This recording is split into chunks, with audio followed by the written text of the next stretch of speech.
E aí, turma, sejam todos muito bem-vindos a mais um Espiritualmente Podcast, o podcast mais espiritual da internet. E você que tá chegando aqui agora, você já sabe, né? Vem aqui embaixo e se inscreva no nosso canal, porque se você tá aqui e ainda não se inscreveu, você tá perdendo uma oportunidade de ser notificado para todo o conteúdo novo que vai ao ar aqui do Espiritualmente Podcast. Então, quando você clicar aqui no botãozinho vermelho embaixo, inscrever-se, do ladinho vai aparecer um sininho. Esse sininho é para você ser notificado para todo novo episódio que for ao ar aqui do Espiritualmente Podcast, tá certo? Então, clica aí, inscreva-se. Muita gente passa por aqui, não se inscreve, assiste os programas e não se inscreve.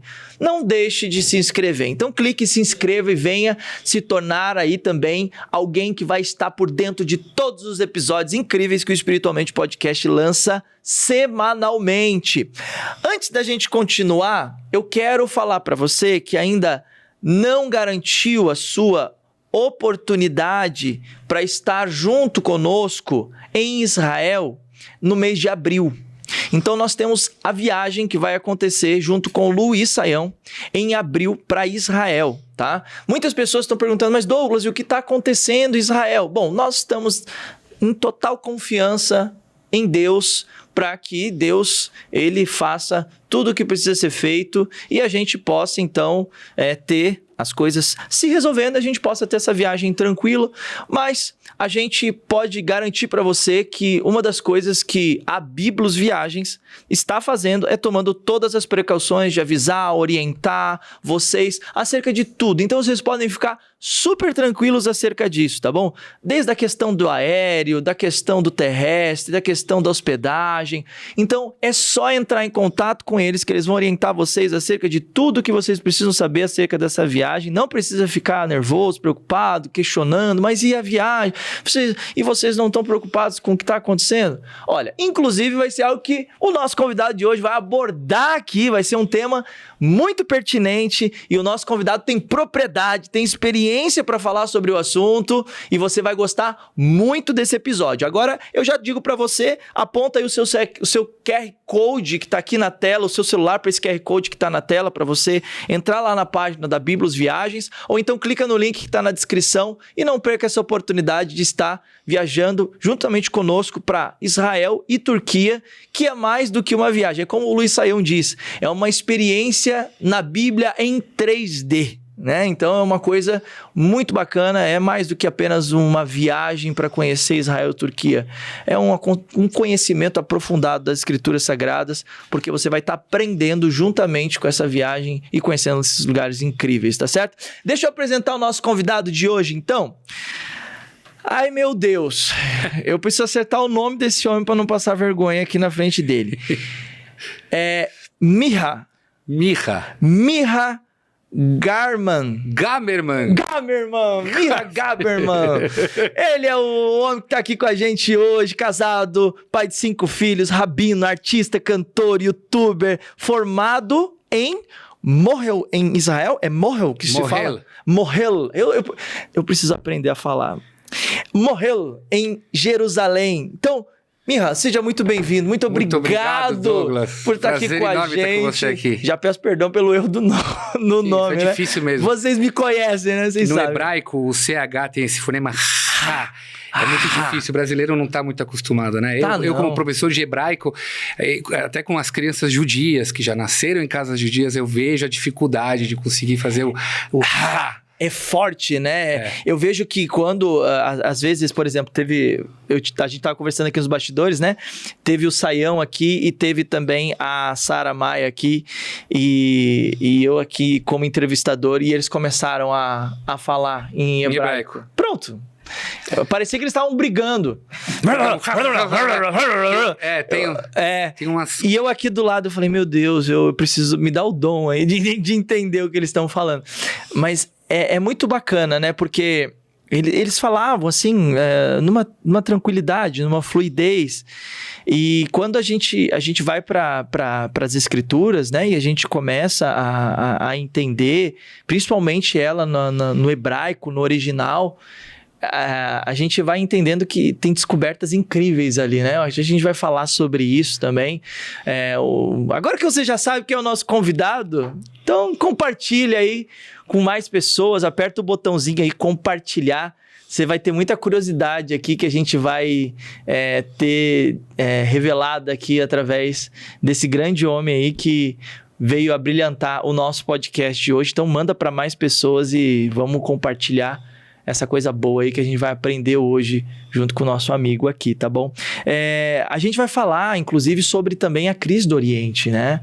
É uma coisa que tá quente aí, né? A gente tá vendo essa guerra que tá acontecendo lá, as pessoas estão preocupadas, existem questionamentos teológicos acerca do que tá acontecendo.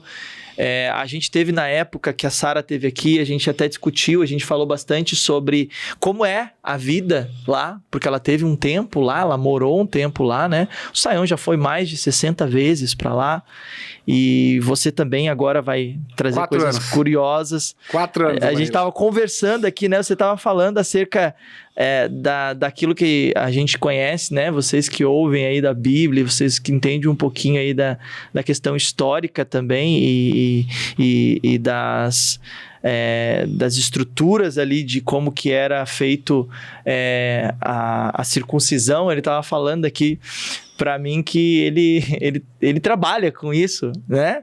Então tem muita coisa bacana aqui que a gente vai conhecer sobre o nosso convidado de hoje. Mas antes da gente falar sobre tudo isso, a gente quer conhecer você, Marcha. Mirra! Você sabe o que é TDAH? Sei. Eis que vos falo TDAH. Mirra! Mirra Gamerman. Mirra Gamerman. Meu nome em português é Michel. Em hebraico é Michael. O Michel em hebraico é Michael. Cara, as pessoas devem estar olhando isso. Mas desde pequeno eu fui conhecido como Mirra. E aí virou meu nome artístico, Mirra Gamerman. Se você for para Israel e falar Mirra Gamerman, vão saber, conhecem minhas músicas, conhecem os meus vídeos no YouTube. Agora, se você falar Michel Gamerman, ou você falar Michael, eles não vão associar. Então virou meu nome artístico. Então lá é Mihael. Aqui é... O meu nome, Mirra. por extenso, Michael. Mas ninguém me conhece como Michael em hebraico. As pessoas erram muito seu nome? Aqui sim. Ah, que bom. Aliás, em Israel também. Lá o problema deles não é com o meu nome, é com o meu sobrenome. Porque meu nome é Michael Gamerman. Só que lá eles falam Michael Gemerman. Gemerman. Por algum motivo eles... Por causa do inglês, talvez? Não. Não sei, até já me acostumei. Sabe quando vai tanto persistindo o erro? Aí vai, Micha Gemerman. Aí você fala Misha, tá tudo certo.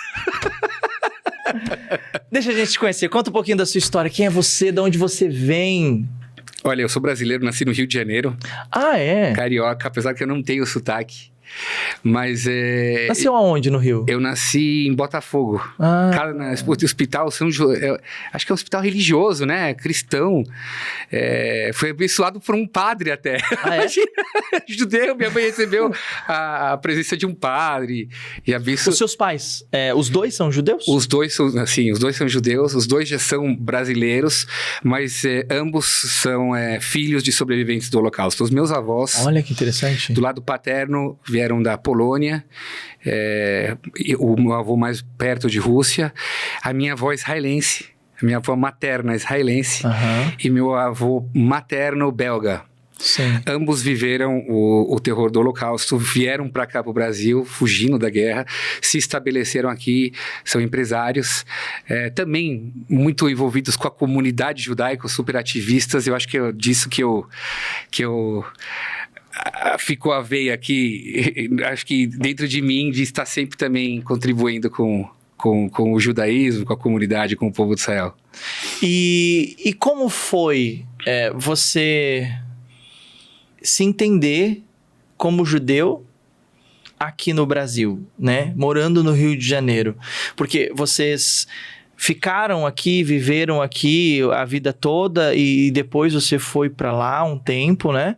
Ou como que foi esse processo de você como judeu aqui no Brasil? Então, de um lado fácil, do outro difícil, porque o Brasil sempre foi muito acolhedor com relação à religião, aos judeus de uma maneira geral. Então, assim, para quem veio da guerra, o Brasil foi um ótimo local para se restabelecer e se reerguer, que assim foi o caso da minha família. Um pouco do que a gente está assustado agora com as imagens que a gente vê do Brasil, de pessoas abraçando bandeiras do Hamas e pregando discursos de ódio. Isso um pouco assusta o que a gente viu lá atrás quando a gente foi acolhido pelo Brasil. Mas, de outro lado, um pouco difícil, porque o judaísmo aqui não é tão desenvolvido quanto o judaísmo em Israel e nos Estados Unidos. O Brasil não é um grande foco, não é um grande polo do judaísmo. Então, você tem que sempre procurar se estar próximos de comunidade. O Rio hoje é bem mais forte do que era na época que eu nasci. Por isso, meus pais passaram a se mudar para São Paulo e procurar escolas judaicas, comunidades judaicas, porque eles queriam que os seus filhos crescessem em ambientes judaicos, aprendessem o judaísmo. E é por isso que muito cedo eu saí do Brasil para Yeshiva. O que é Yeshiva? Yeshiva é um centro talmúdico de estudo para se aprofundar no judaísmo. Hoje a gente manda nossos filhos lá para os 17, 18 anos, eu saí com 14, 15. É muita diferença na vida de um jovem, né? Para sair da sua casa, morar fora, num tipo de internato, numa faculdade. Que foi lá em Israel? Não, eu comecei nos Estados Unidos. Eu só fui para Israel depois de casado. Então eu estudei 4 anos nos Estados Unidos, em Cleveland, estudei em Miami, estudei em Baltimore, fiz 4 anos lá. Aí aos 19, 20 anos, casei cedo.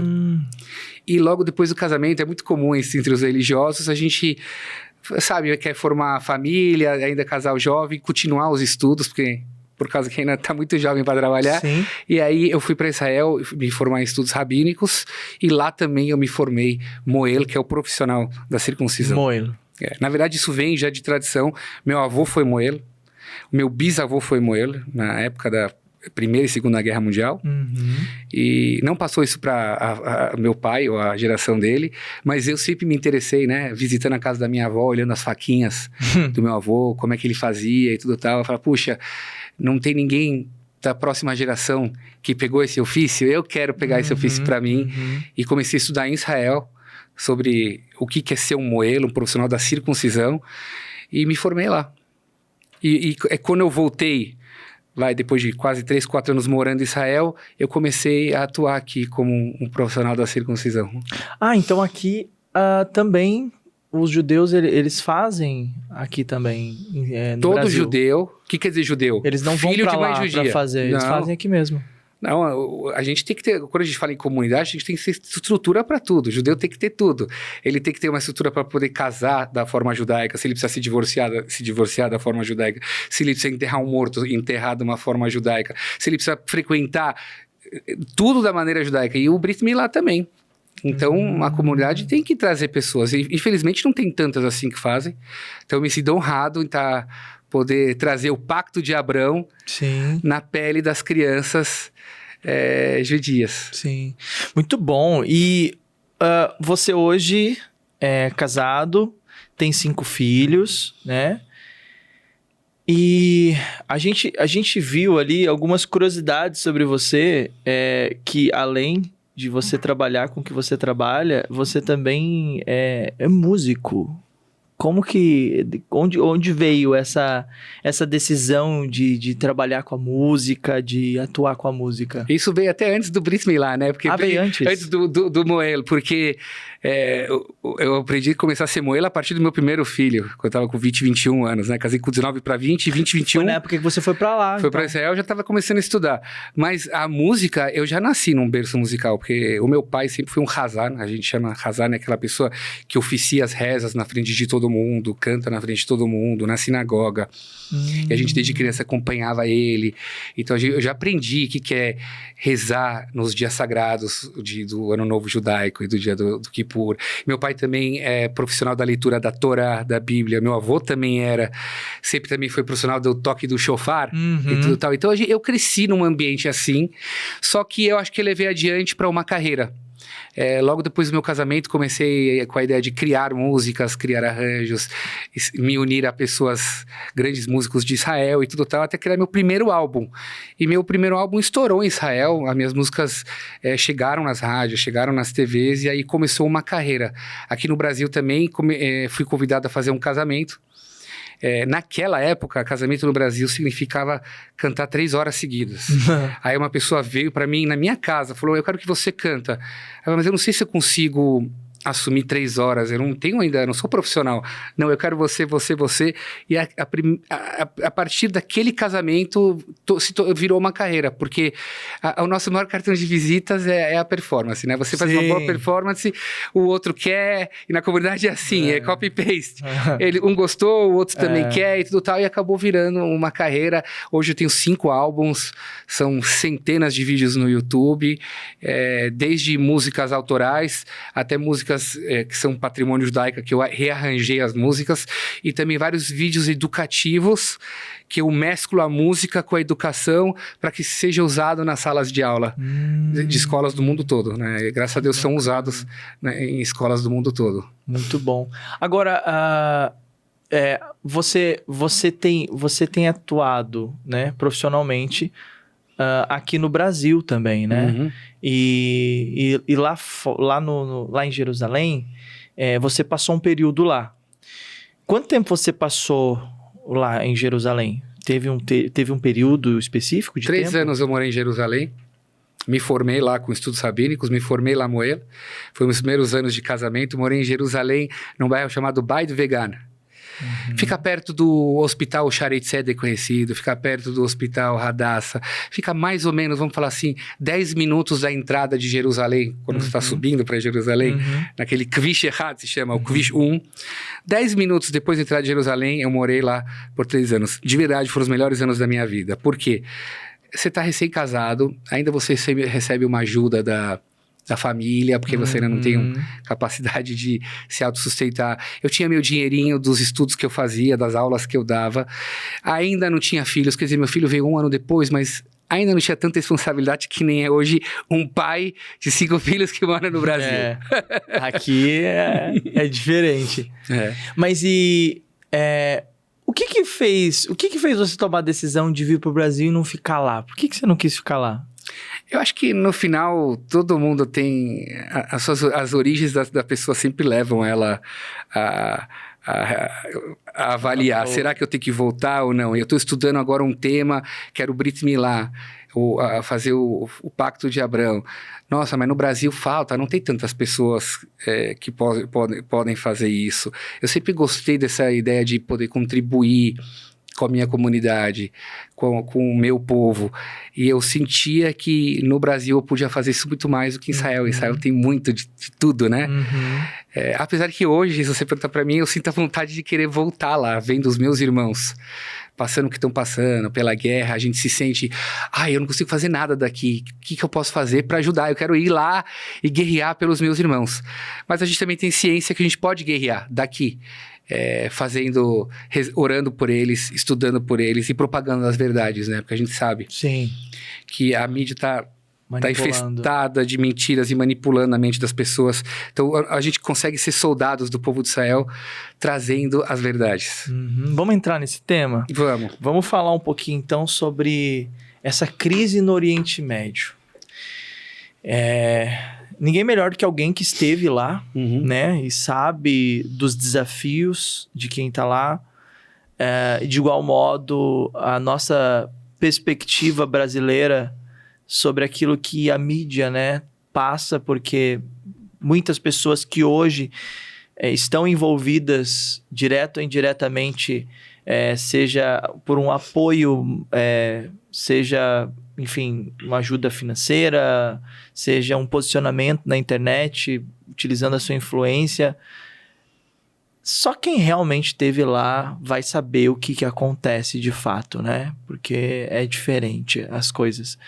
Fala um pouquinho como que tem sido a sua percepção dessa crise no Oriente Médio e tudo que está acontecendo lá. Bom, primeiro ressaltar, muito bem colocado o que você colocou, né?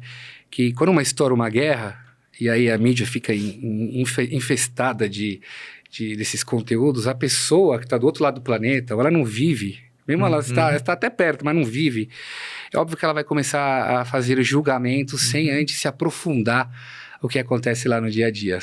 Eu digo que se você quer entender o Oriente Médio, você precisa ir, precisa ver, conhecer o que é Israel, o que é o dia a dia dos judeus, dos árabes, para você poder começar a opinar.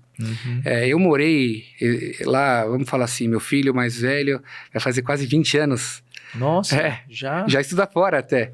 E quando ele nasceu a gente estava lá, então vamos falar, eu morei lá 20 anos atrás. Qual era a realidade de 20 anos atrás de judeus no seu dia a dia?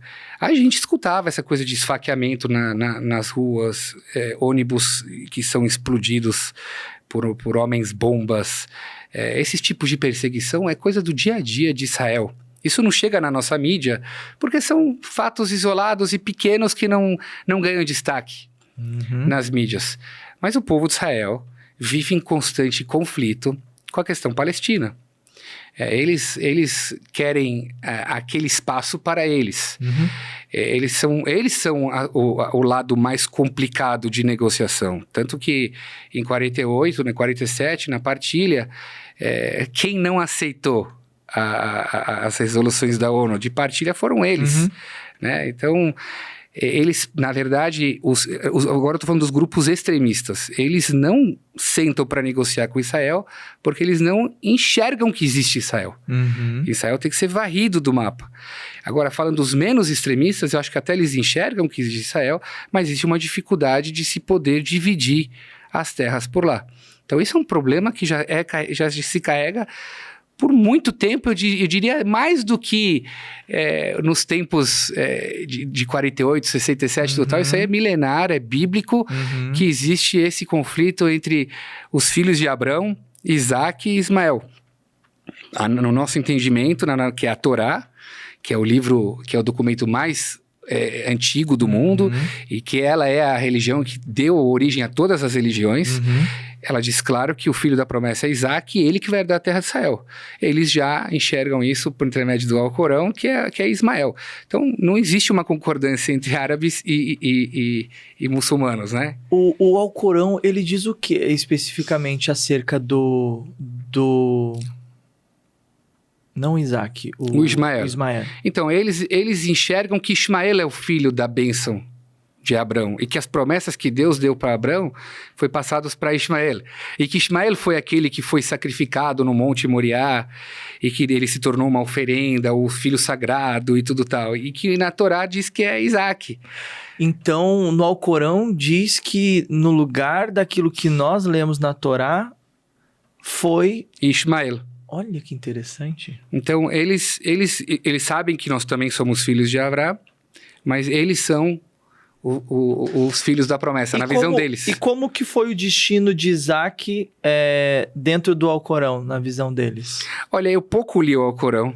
Eu sei isso aqui de coisas vagas, assim, que a gente vai lendo, e do que a gente sabe que é o posicionamento deles, né? Sim. Normalmente, judeus ortodoxos pouco leem o Novo Testamento e o Alcorão. A gente tem tanta coisa para estudar na Torá, assim, não dá. Se eu dedicar meu tempo para o Alcorão, eu vou acabar perdendo. Aliás, mas existem rabinos, especialistas, que estudaram o Alcorão, usaram o Novo Testamento e debatem isso tanto com cristãos, tanto com os muçulmanos, essas questões de teologia, de quem é realmente o filho da promessa e tudo tal. Mas aonde eu quero chegar? Isso aqui é milenar. As disputas é milenar. Então, não começa só com a questão da partilha e do Estado de Israel. Então, por isso que eu rebato muito nas minhas mídias, quando falam, o sionismo é o culpado de tudo.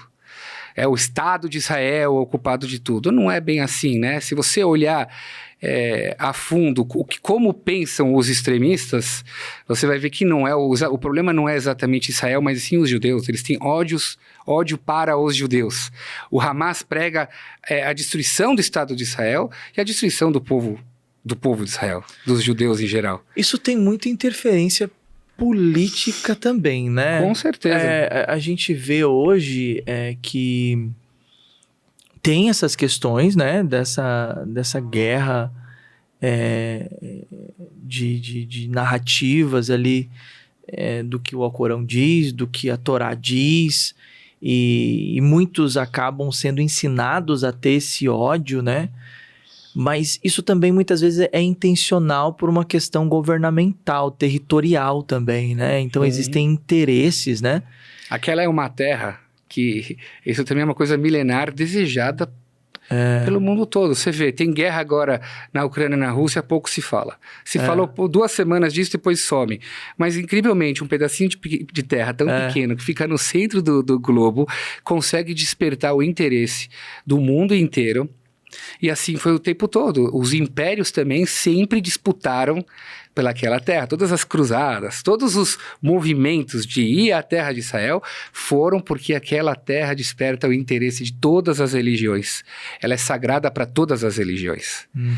Então todas elas querem sentir que tem domínio e poder sobre aquele espaço de terra. Mas na nossa visão, o documento mais antigo que existe na face da terra, que é a Torá, apontou essa terra aos judeus. Sim. É por isso que os judeus, mesmo os ultra-ortodoxos, ultra-ortodoxos, que não são a favor de um Estado laico, né? Existem os judeus ultra-ortodoxos que não são a favor do Estado laico do Estado de Israel. Eles querem estar na terra de Israel porque eles entendem que aquela é a terra sagrada. Aquela é a terra que existe uma divindade especial. Lá vai estar a casa de Deus, o Beit HaMikdash. Então, todas as linhas, diferentes linhas que existem no judaísmo, no cristianismo... São muitas, né? São várias. E no islamismo, todas elas olham para Israel com interesses políticos, eu acredito todos, religiosos, territoriais, tudo.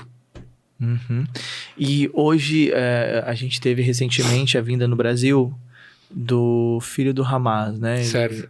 Ele veio fazer aí Ele fez uma palestra lá no Clube Hebraica. Foi uma coisa, assim, bem... Você chegou aí? Não, queria ter ido, não Eu consegui. também queria, não deu, consegui. Infelizmente.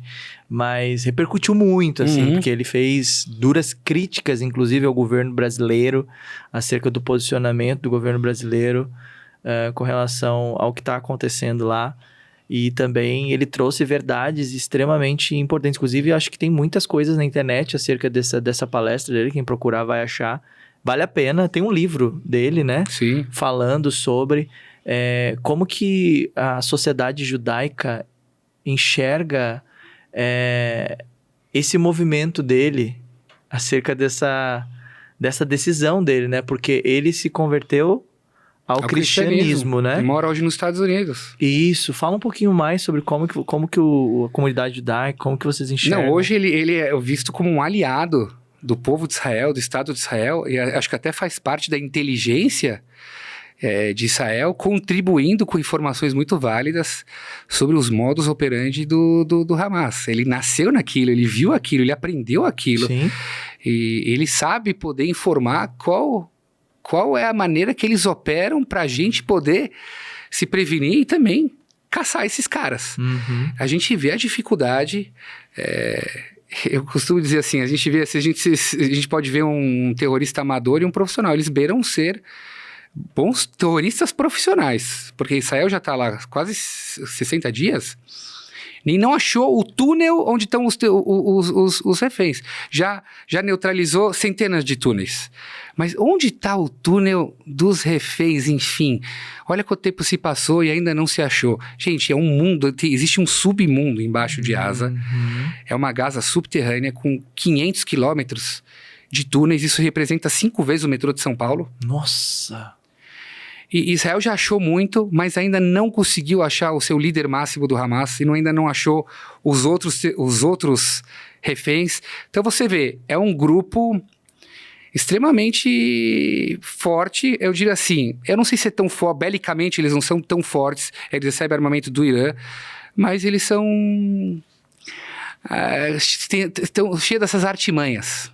Sim. Que fica muito difícil para a defesa, o exército, conseguir pegar. Porque quando você se segura na população, você usa a população de escudo, fica muito difícil para nós combater uma pessoa dessa. A gente já é criticado por cada morte que morre lá, Israel é criticado.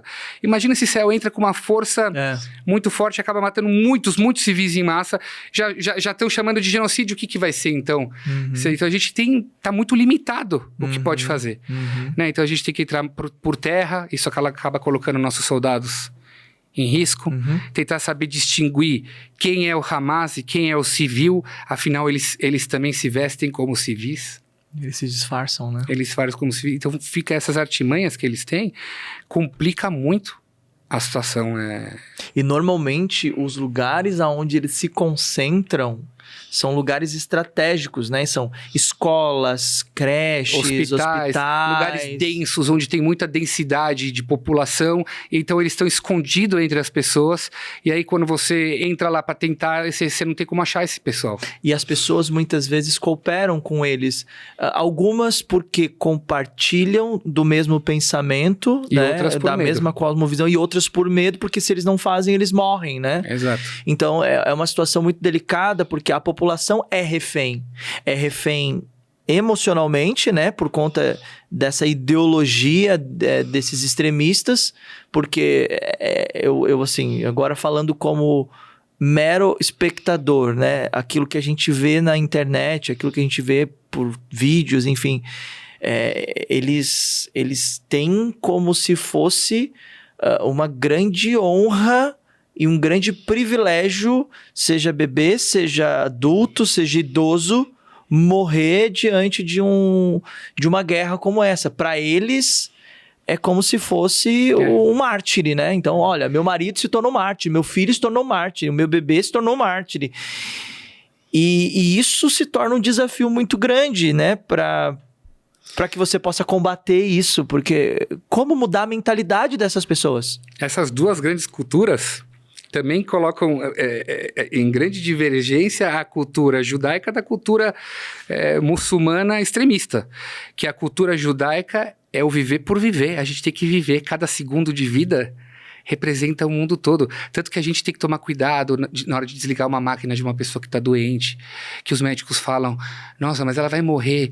Não, mas não importa, cada segundo que ela está viva, a gente não quer que ela sofra. Então a gente pode usar todos os artifícios para não sofrer, mas aproximar a morte de uma pessoa, para nós é crime. É um crime judaico. E para eles, morrer, o fato de morrer é a maior bênção que existe. Então nós estamos lidando com pessoas que eles não se importam com a vida. Pelo contrário, se morrer é bom. Então fica muito difícil uma guerra dessa, com todas essas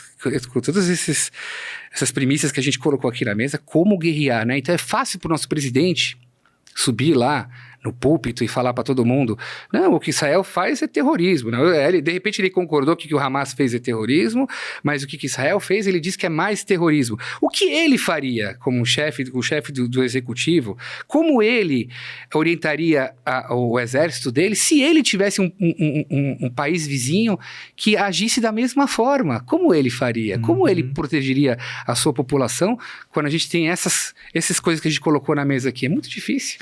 Então, eu acho que isso ainda vai além de uma questão de uma visão política ou governamental, porque a pressão que vem da população sobre o líder do Estado é muito grande. O que você vai fazer? Você não está vendo o que está acontecendo com o nosso povo? Então vem uma pressão muito grande, né?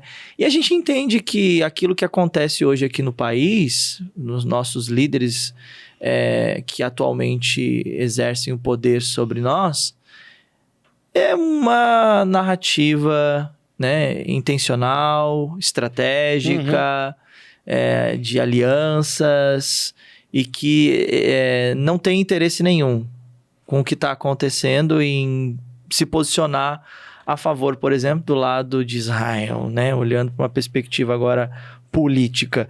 Mas, obviamente, os desafios para a população judaica diante dessa realidade, por exemplo, numa tentativa de apartar, de cessar fogo, de apartar essa guerra, como teve agora um movimento recente, de repente a gente percebe um novo ataque do Hamas, as pessoas vão lá e fazem aquilo que eles fazem. E a gente vê que a mídia de Gaza, né, a mídia, eu não sei se eu posso afirmar dessa forma, mas Palestina, enfim, a gente vê uma realidade muito semelhante à mídia daqui do Brasil, né? No sentido de apoio aos extremistas, né?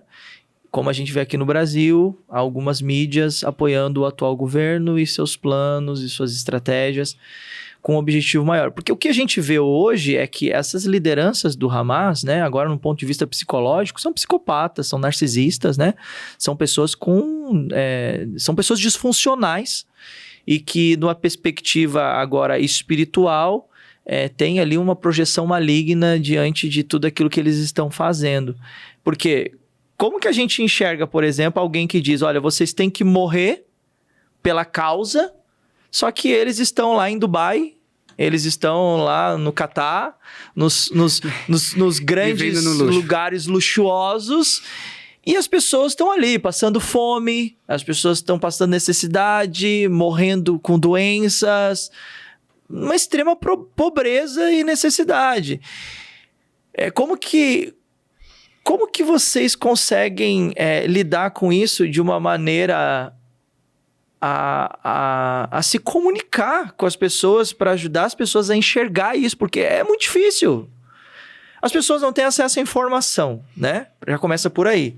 Porque a informação que tem lá é uma informação limitada, né? Condicionada vocês vão assistir, vocês vão ver o que a gente quer e não o que vocês precisam. Que é mais ou menos o que acontece, por exemplo, aqui no Brasil, que a gente está vendo hoje a censura, né? Então, a mídia sendo censurada, enfim. Lá não deve ser diferente, né? Então, a censura já existe lá no sentido de, olha, você não, para começar, não pode sair, porque se você sair, a gente mata, né? Que nem aconteceu aí uma tentativa, se eu não me engano, de alguns civis em algum momento tentar sair, eles foram lá e explodiram os carros dos civis. Como que a gente consegue levar a informação correta para as pessoas? Exato, é por isso que eu digo, falei isso algumas vezes nas minhas redes sociais e em outros podcasts que eu participei, que eu acho que a Terceira Guerra Mundial já começou. Tá. E como ela se dá hoje? Ela se dá com a maior arma nuclear que existe, que é a internet. A internet é um bem enorme que o ser humano criou, mas que é uma arma também contra o próprio ser humano. Porque através da internet a gente tem poder de chegar em todos os buracos do mundo.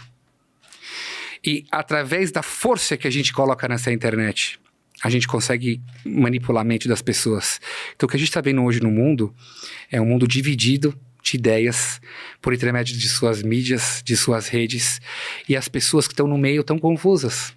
Então, o brasileiro, por exemplo, que vive do outro lado do mundo, ele é metralhado com mídias dizendo, os palestinos são oprimidos, eles estão debaixo de uma prisão aberta, Israel é um apartheid, é um colonizador e tudo tal, é um opressor. Tudo que os judeus passaram na época do nazismo, agora eles estão descontando nos palestinos. É mostrar para o mundo e mostrar para o mundo essa coitadice dos palestinos. Então, quem olha isso, não entende o conflito, nunca viu, se convence daquilo. O mundo vai ficando dividido e o mundo vai estar em guerra.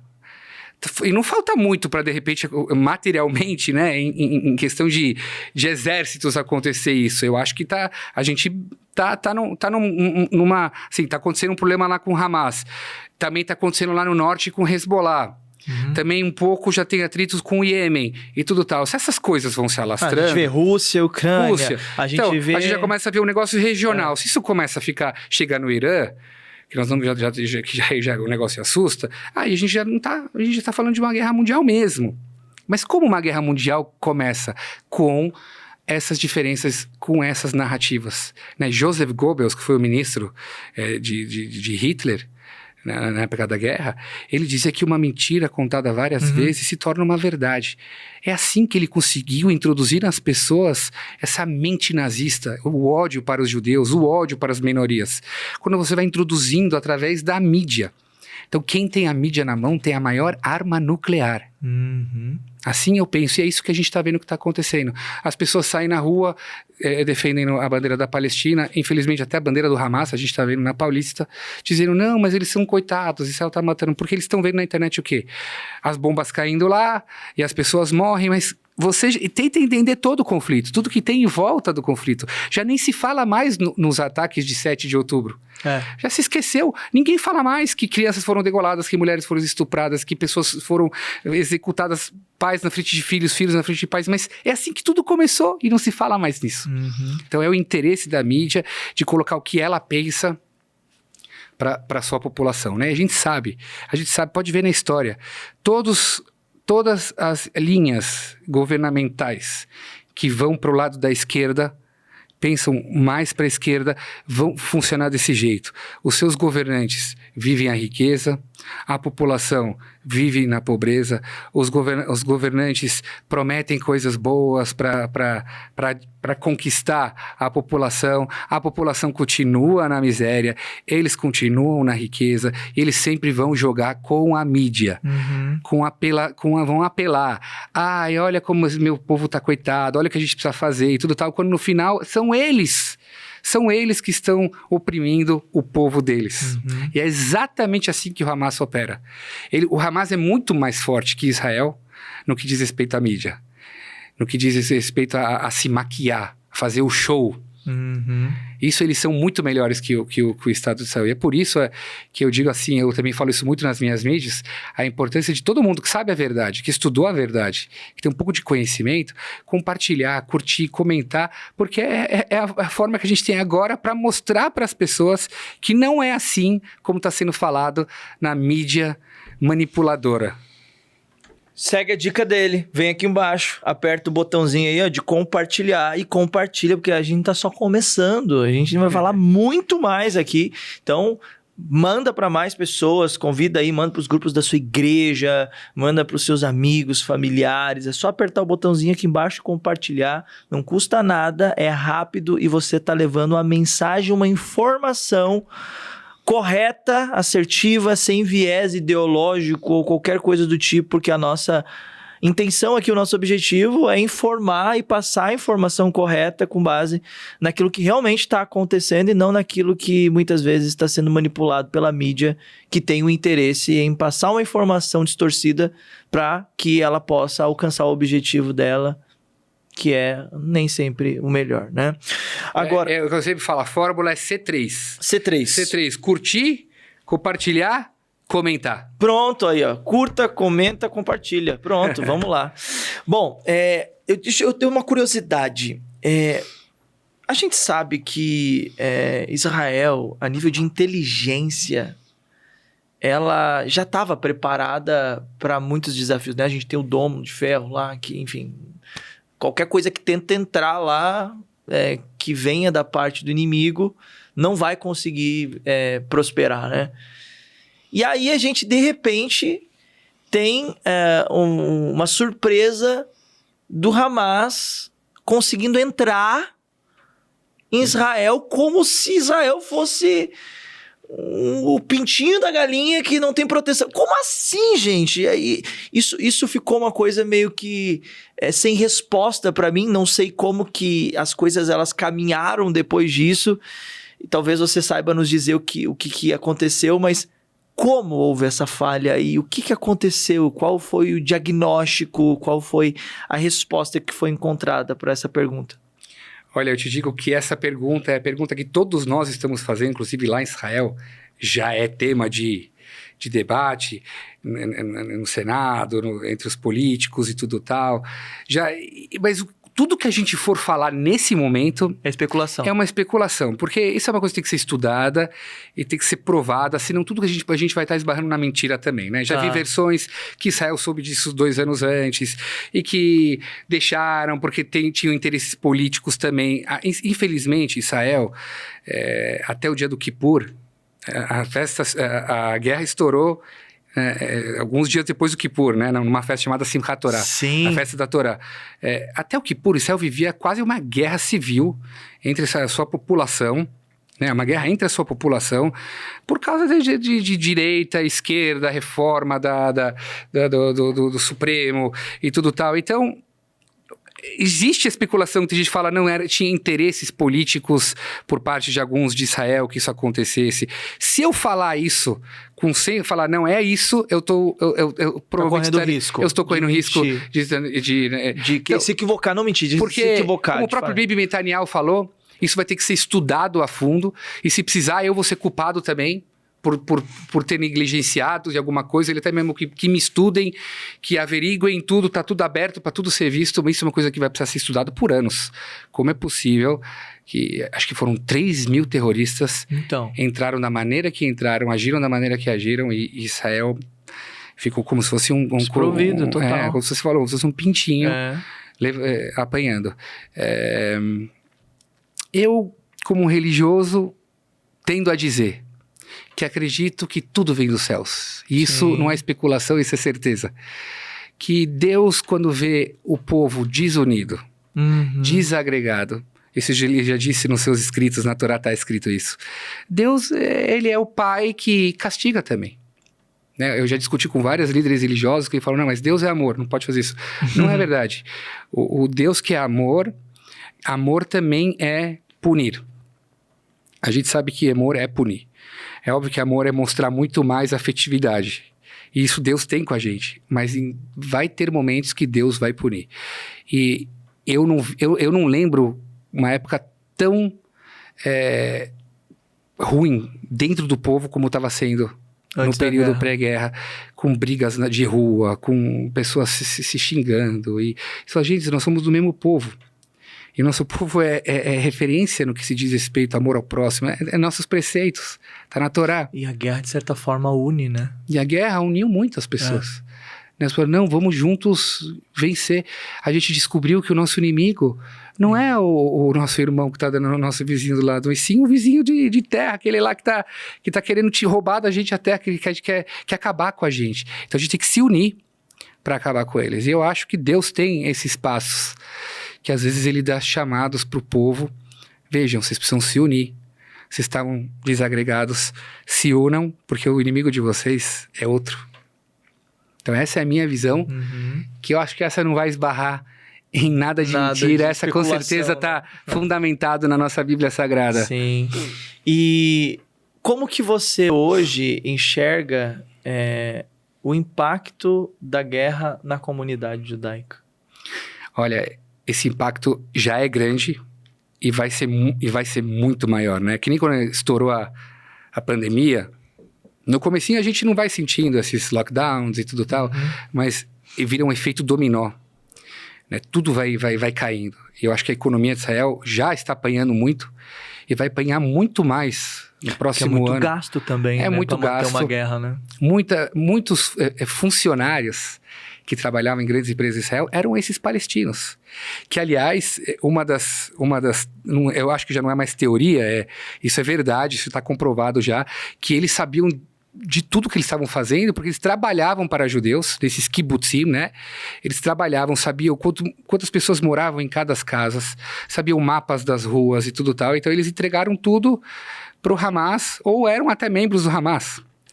Então, a gente fica agora naquela dúvida, vamos empregar essas pessoas? Elas podem ser, elas são os nossos inimigos. Uma estabilidade, né? E eles são mão de obras mais baratas. Sim. Então, muitos negócios vão cair. Né? Inclusive, muitos profissionais, muitos empresários, donos dos seus negócios, deixaram seus negócios para ir para a guerra, para lutar. Além disso que você falou, muitos soldados reservistas deixaram seus negócios. Eu tenho 4 primos na guerra, 2 estão no norte, no Líbano, dirigem tanques. Então eu nem consigo falar com esses 2 que estão lá no norte, porque eles estão lá dentro, lutando contra o Hezbollah, esses 2. Um na faixa de Gaza. E eu tenho um que é na minha idade, que ele já tem 5 filhos, não pode estar nessas guerras, então ele está repondo outros soldados mais jovens em Hebron, por exemplo, para eles irem para as guerras, para esses soldados irem para as guerras. Então, muita gente saiu dos seus negócios. Então, acho que a economia de Israel vai sofrer muito, e isso vai impactar não só em Israel, isso vai impactar no mundo todo. Os judeus, nós compramos as causas de todos os judeus do mundo todo. Esse é o povo de Israel. Aliás, o que está acontecendo aqui no Brasil, posso responder pelo Brasil, eu sei que é no mundo todo, mas o que eu estou vendo aqui no Brasil, da comunidade judaica se unindo, criando projetos em prol de famílias em Israel, em prol das pessoas que estão doentes, das pessoas que estão feridas, dos soldados, das famílias deles, é a coisa mais linda. Um quer fazer com roupas, outro quer fazer com apoio psicológico, aquele quer com dinheiro, e cada um está fazendo o que pode para dar amparo para os nossos irmãos que estão lá.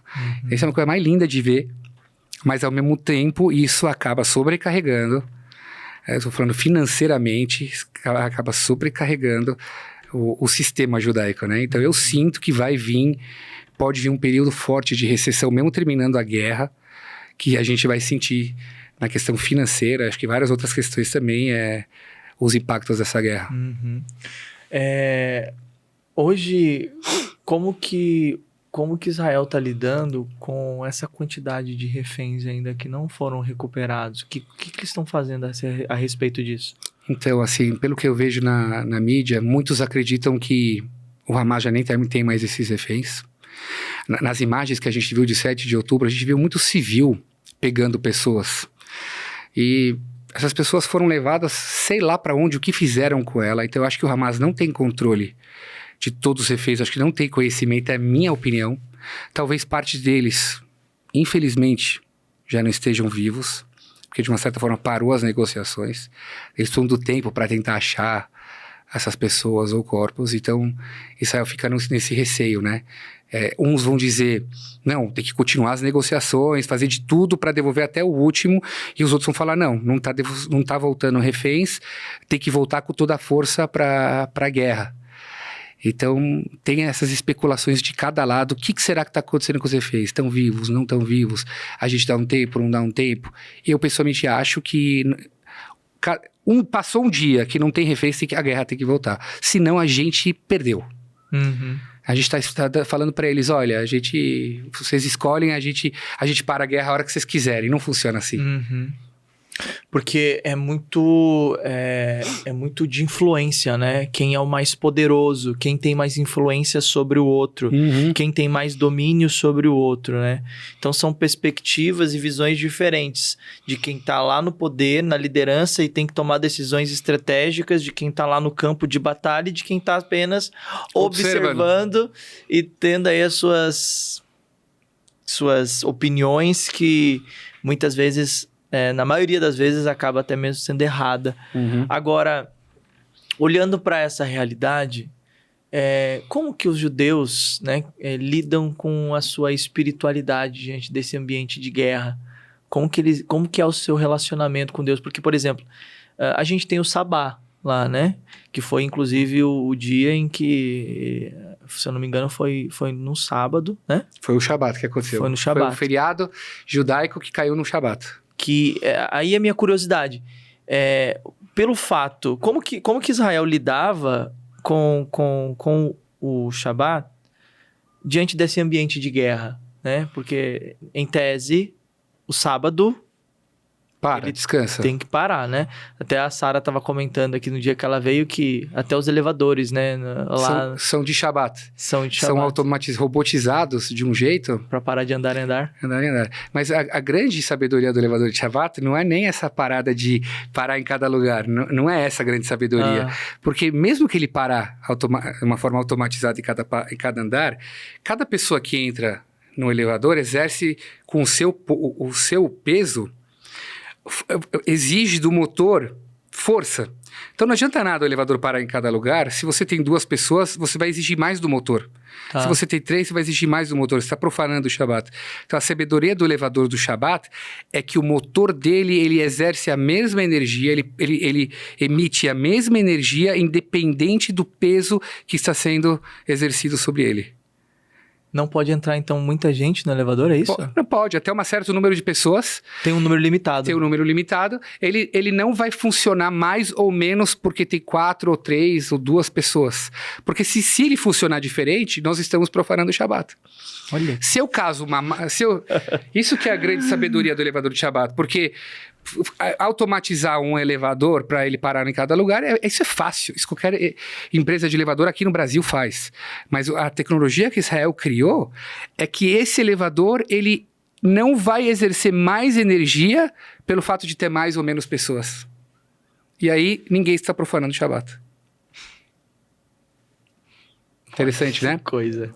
Mas respondendo essa pergunta, como os judeus estão lidando com a espiritualidade nesse momento, os judeus estão muito unidos espiritualmente falando. As sinagogas estão fazendo rezas especiais, onde a gente abre a arca sagrada e fala com Deus, pedindo para Deus, nos ajude contra os nossos inimigos, salve-nos. A gente entende que a gente pode ter um exército maravilhoso, que é o que a gente tem, estratégico, com muita inteligência, mas tudo está na mão de Deus.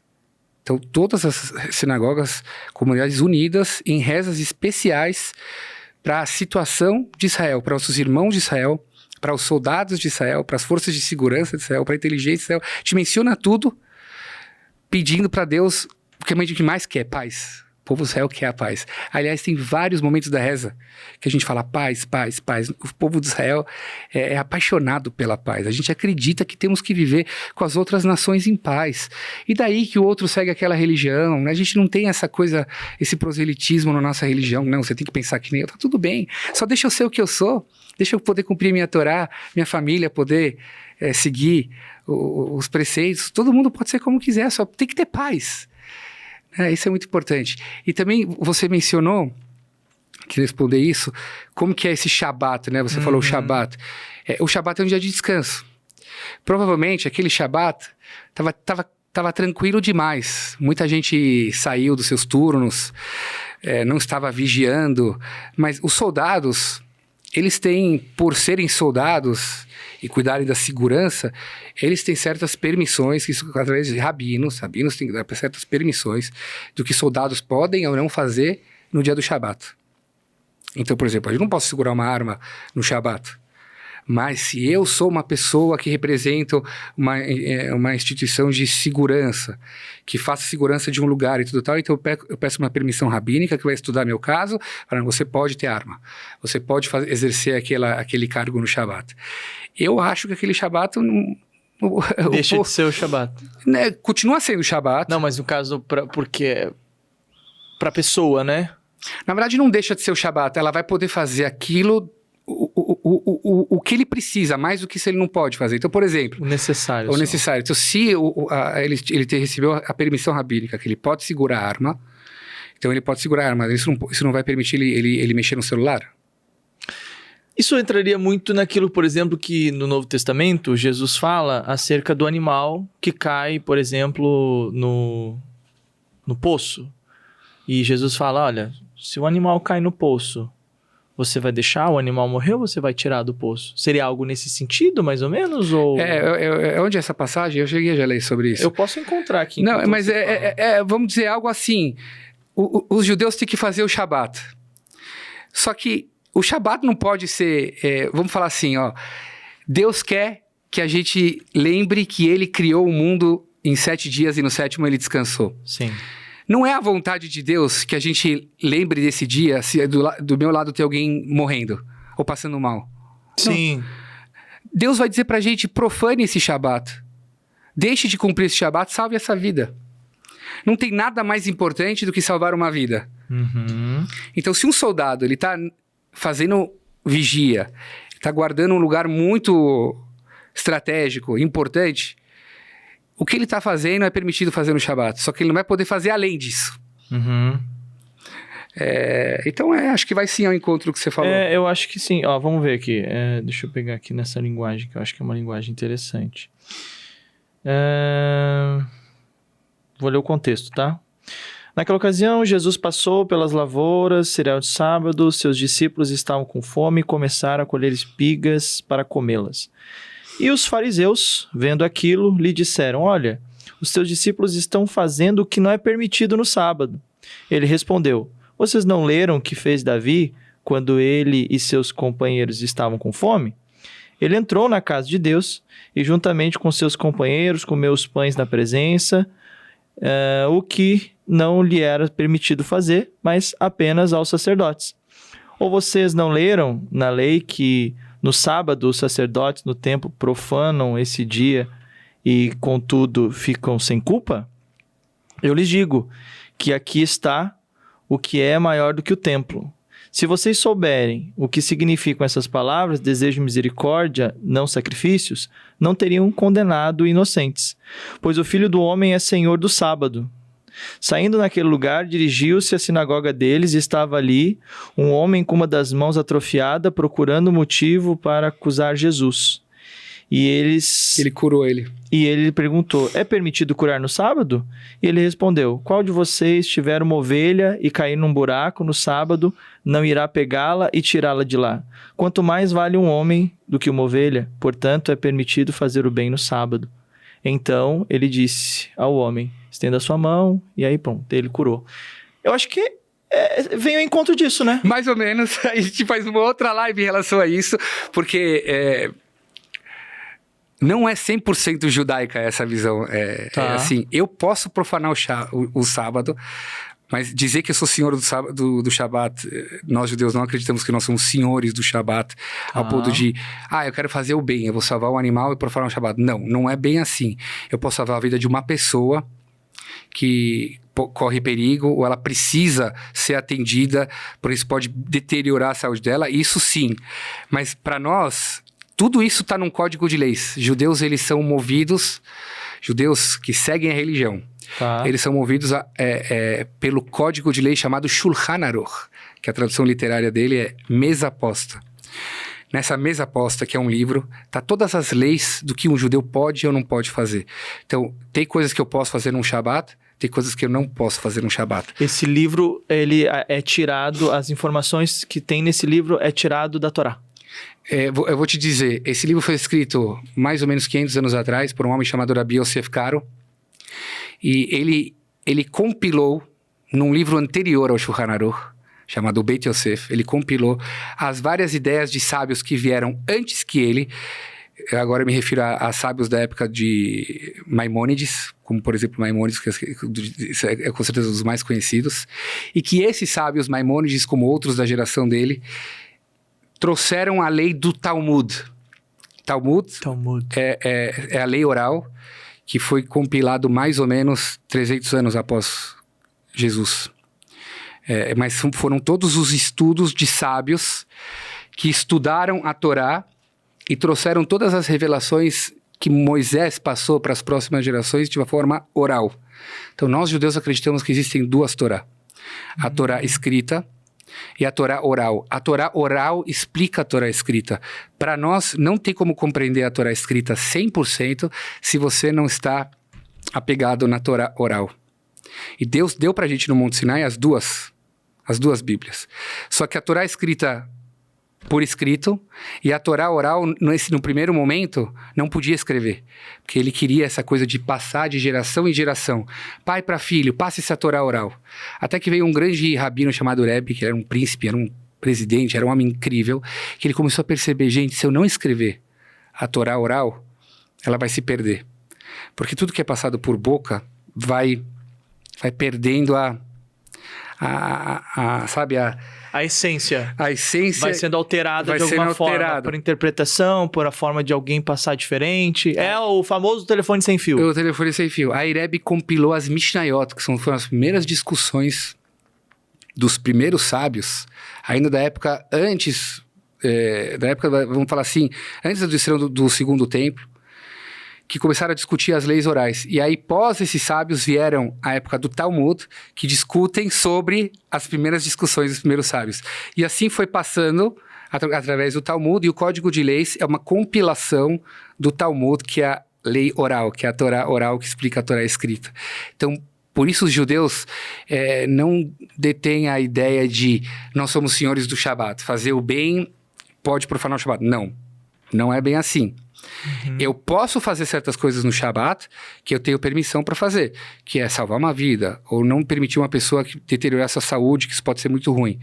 Mas ao ponto de chegar e falar assim, isso é o bem, se é para fazer o bem, eu vou lá e eu vou profanar o Shabat. Não é bem assim. Entendi.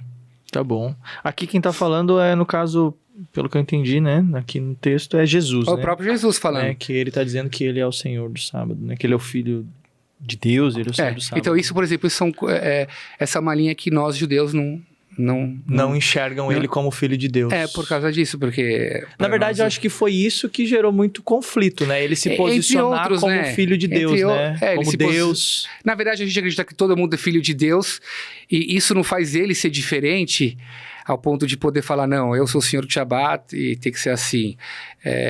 Não precisa lavar as mãos naquele momento. E tem várias outras passagens que a gente vê que ele não estava seguindo o que os mestres dele da Torá passaram para ele. É por isso que para nós ele não é reconhecido como o Messias Sim. e tudo tal. Mas a gente tem muito respeito. E como que os judeus enxergam o sacrifício dele? Esse sacrifício. O fato que ele subiu e tudo tal?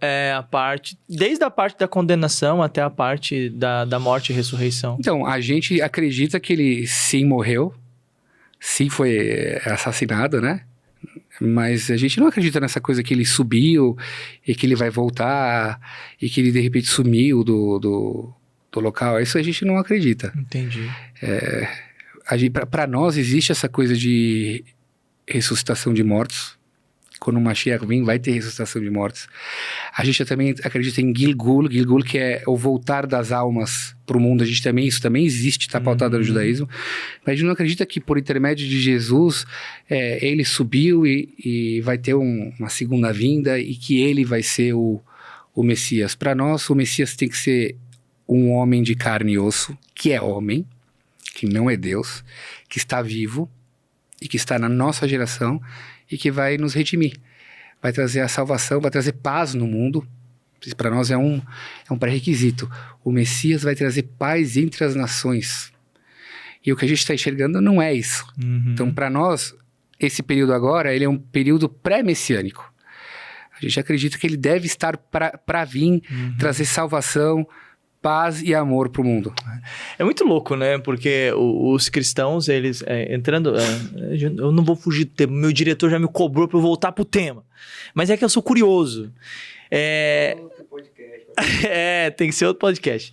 Assim, claro, quando a gente vai ler o Novo Testamento, a gente vai encontrar um monte de coisa, um monte de argumentos ali, trazendo as respostas e questionamentos, aonde dá para entrar em uma infinidade ali de discussões acerca desse assunto. Mas a gente fala no outro podcast, quem sabe a gente marca aí para conversar. É curioso a gente ter essas informações. A gente, como ele mesmo falou, a gente não pode ser limitado a discutir as coisas, né? A gente tem que aprender a discutir, conversar, obter informações, entender o ponto de vista diferente do outro e de uma maneira amigável, de uma maneira confortável, né? Então, o que a gente precisa entender aqui agora é sobre a crise do Oriente Médio. E essa crise, a gente olhando para ela hoje, como que você... E como que a sociedade judaica está enxergando a resolução disso? Só para pegar o último, não vamos voltar mais naquele assunto, mas um pouquinho naquele assunto. Vocês não têm ideia como os judeus são amigos dos cristãos e como a gente é agradecido ao mundo cristão por estarem juntos conosco. Eles estão defendendo a nossa causa. Aqui, eles levantam a bandeira. São super pró-Israel, pró-judeus, respeitam os judeus e os judeus aos cristãos. Houve algumas manifestações que foram promovidas pelos cristãos e nós estávamos presentes. Então, a gente, pelo contrário, a gente respeita as diferenças, a gente admira muito toda a bancada cristã. Sim. E a gente quer estar juntos mesmo com as diferenças. É assim que a gente enxerga. Se a gente parar pra pensar, a guerra que tá lá no Oriente Médio é justamente pela ausência disso. Exato. Porque se houvesse esse respeito, haveria um comportamento diferente e a gente estaria experimentando uma realidade diferente. Exato. O que não tem lá, que tem do nosso lado, judeus, cristãos, o que não tem lá é religião. Porque não adianta lá gritar Allahu Akbar, Allahu Akbar, Allahu Akbar, que quer dizer Deus é grande. E explodir pessoas, e degolar pessoas. Aonde em nome de Deus se faz uma coisa dessa? Exato. Entendeu? Então, eles se vendem como religiosos, aqui não tem religião. E do nosso lado aqui, todo mundo que entende que existe espiritualidade, que existe amor e que existe respeito, vai com certeza se unir contra esse tipo de linha extremista. E é muito simples da gente conseguir enxergar isso do lado de Israel, porque quando a gente olha para o lado de Israel, a gente vê palestinos trabalhando nos hospitais, a gente vê eles trabalhando nas empresas, a gente vê esse relacionamento acontecendo, apesar de, né, o que a gente já não consegue enxergar do outro lado. Quantos judeus vão pra lá? Nenhum. Exato. Quantos judeus vêm pro lado, quantos palestinos vêm pro lado de Israel? Milhões. Vamos falar assim, centenas de milhares de palestinos atravessam todos os dias para trabalhar. Exato. Então, onde é esse discurso de apartheid, colonizador, nós estamos sendo, se a gente dá oportunidades para eles que eles não teriam na faixa de Gaza. Então, fica muito complicado, porque nós, judeus, fomos vítimas do Holocausto. Sim. Que foi uma opressão, foi um genocídio, foi um terror, foi tudo. E hoje se usa esses mesmos termos contra nós. As casas estavam sendo marcadas, né? A gente estava vendo... Parecia que a gente estava revivendo o Holocausto. E eu falei isso também nas minhas redes sociais, que muito dos problemas de hoje em dia é que as palavras não têm, as terminologias perderam significado. Porque até faz um certo tempo, quando se falava em terrorismo, se pensava naquilo de Estados Unidos, com o avião sendo sequestrado, explodido nas torres, um cara com uma faca para degolar, se você não faz isso para mim, eu vou degolar o cara. Isso sempre foi terrorismo. De repente, a palavra terrorismo ganhou um significado novo. Quando um bando de bobões, desculpa a palavra, quebram o patrimônio nacional dia 8 de janeiro. Intencionalmente, com bandeiras do Brasil. E eles foram consagrados terroristas. Gente, então a palavra terrorismo... A senhorinha com uma bíblia na mão. Perdeu o significado. Você concorda? Isso não era terrorismo. Não. Genocídio. Genocídio foi o que aconteceu com os judeus no período da Segunda Guerra Mundial. Mas hoje consagram o ex-presidente da República um genocida porque ele atrasou as vacinas. Então, assim, as palavras perderam o seu significado. Então, hoje, como que eu falo claro, como a esquerda quer atacar? Você é terrorista. Israel é terrorista, porque Israel jogou uma bomba. Israel é genocida, porque Israel matou crianças e mulheres. Então as palavras se perderam. Antigamente o nazismo que o povo do céu sofria era assim: judeu é rato, judeu é câncer, judeu não presta. Assim pregava Hitler. Hoje em dia não, judeu é terrorista. Na verdade eles são os terroristas, mas eles usam as mesmas terminologias para falar para os judeus. A melhor maneira de se defender é apontando o dedo. O judeu é genocídio, o judeu é terrorista. Transferência de responsabilidade. Na verdade, são eles que fazem os atos terroristas, que sempre foi terrorismo. Eu ter uma definição no... O diretor tá falando, gente. No podcast do Saião, algum idiota comentou lá, nazi sionista. Aí, ó. Tentando fazer uma alusão como se os judeus tivessem se tornado os nazistas e pensando nos palestinos. Mas é muito isso, né? Quando a gente olha para a história, né, da política, por exemplo, essas guerras narrativas são uma estratégia muito utilizada já há muito tempo, né? E a gente sabe que hoje a realidade é que é como a própria Escritura Sagrada diz, né? Que ali olhando pro lado do Novo Testamento, tem um texto que diz que os filhos das trevas muitas vezes são mais prudentes ali que os filhos da luz, né? Ou seja, que aqueles que são maus muitas vezes são mais... Que é o que você estava falando, são mais estratégicos, intencionais. E quando a gente vai vendo a história, a gente vai vendo o mal entrando nas escolas, na cultura, né, na educação, entrando na mídia, ocupando esse espaço com narrativas aparentemente solidárias, compassivas, que se importa e tal. Só que no fundo tem uma intenção. E as pessoas, elas sofrem muito por falta de conhecimento, né? Então, Oséias 4:6 lá diz, meu povo sofre porque lhes falta conhecimento. E a gente vê isso hoje, né? Então, um podcast como esse, ele cumpre essa finalidade de levar o conhecimento, de levar uma educação para as pessoas, a ponto de as pessoas começar a colocar o dedinho na consciência e pensar, nunca tinha pensado nisso? Nunca tinha visto por esse lado? Será? Então, o que a gente quer aqui, de fato, é colocar, né, esse questionamento, né? E se fosse diferente do que você está vendo na mídia, na internet, da forma como você viu, né? Então, questione.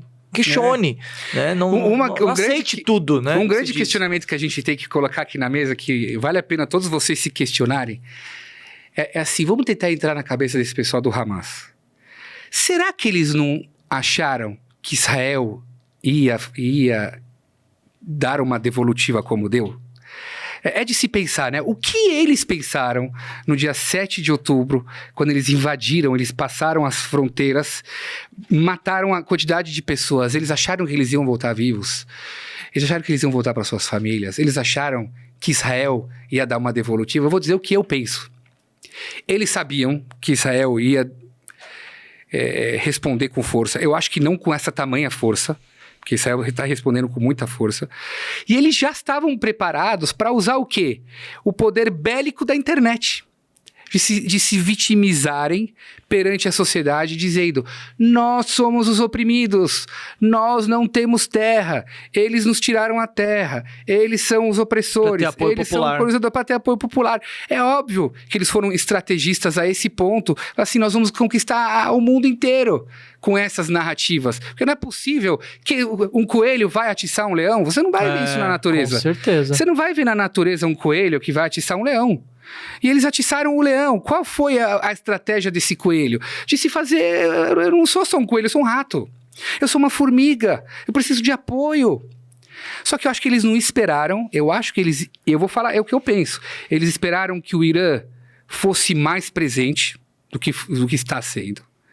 Eles esperavam que outros países em volta não somente falassem discursos vitimizando eles, mas que agissem também. E eu acho que por isso, cada dia que a gente vê mais, eles caem. Israel vai achando mais focos deles, vai matando mais líderes deles.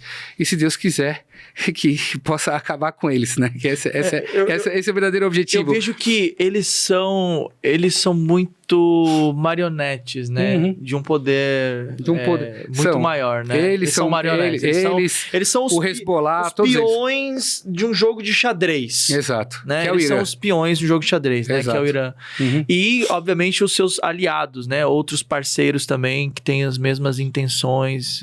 Enfim, a gente sabe que o Irã não tem a força bélica e armas para poder passar para o Hezbollah, para o Hamas, se isso não viesse, por exemplo, de outros países que têm essa força bélica que disponibiliza, né? Que tem esse intuito de guerra, de dominação, enfim. É uma coisa muito geopolítica também, né? Com certeza. Estudem, gente, vão atrás dessas informações. As coisas, elas não são tão simples assim quanto vocês pensam, né? E eu acho que uma das virtudes dos judeus e do povo de Israel é essa inteligência, né?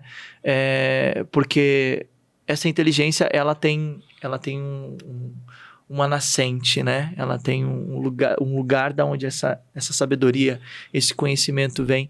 E isso é uma das coisas que é muito falado, né? Por exemplo, quando a gente fala sobre Israel, né? Nós temos aquela parte onde é a parte que é considerado o Vale do Silício, né? A gente consegue entender que existe muito conhecimento, existe muita sabedoria. E a pergunta é, como ter sabedoria, como ter conhecimento segundo aquilo que a Torá nos ensina, segundo o conhecimento que Deus ele dá a todos aqueles que buscam, né? Então, como que os judeus, a comunidade judaica, desenvolve esse conhecimento, essa busca pelo conhecimento, essa aquisição desse conhecimento? Por que esse povo é um povo tão sábio, tão inteligente? Por que tem tanta tecnologia? Por que as coisas tão extraordinárias saem de lá? Qual a explicação para isso? Olha, com certeza o maior poder, a maior arma que o ser humano pode ter é o conhecimento.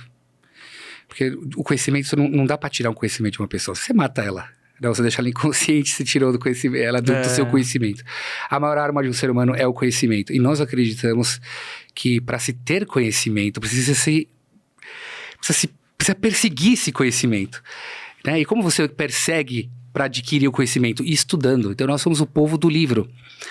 É o que a gente educa as nossas crianças desde cedo, abrirem os livros, estudarem as palavras de Deus, os livros que estão em volta das palavras de Deus, o Talmud, que é um livro muito rico, que ajuda muito a estimular o raciocínio lógico da pessoa.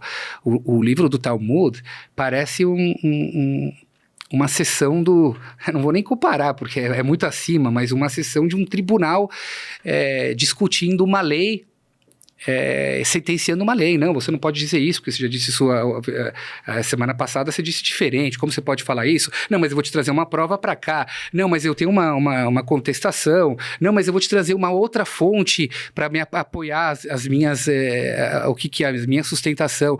Então, esse o Talmud, como vários outros livros, mexem com o poder do raciocínio e faz a nossa mente ser uma mente pensante.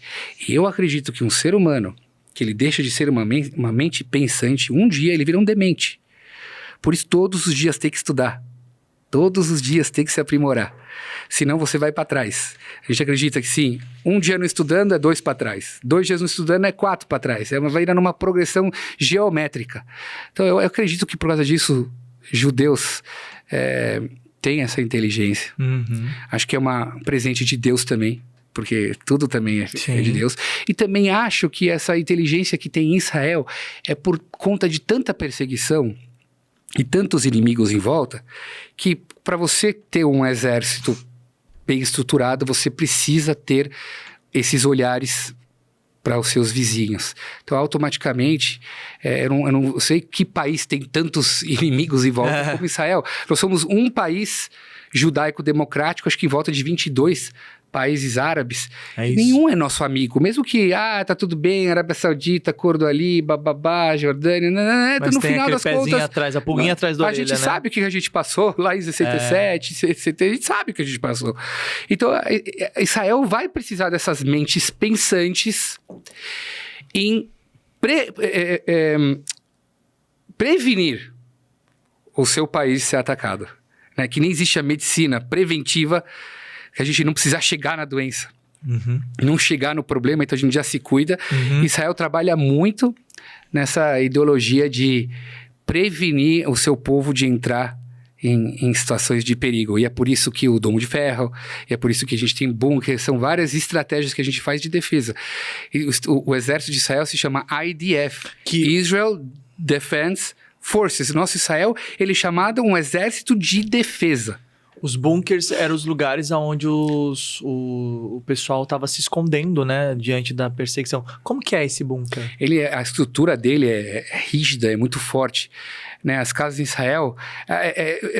são poucos lugares que você vai ver as construções...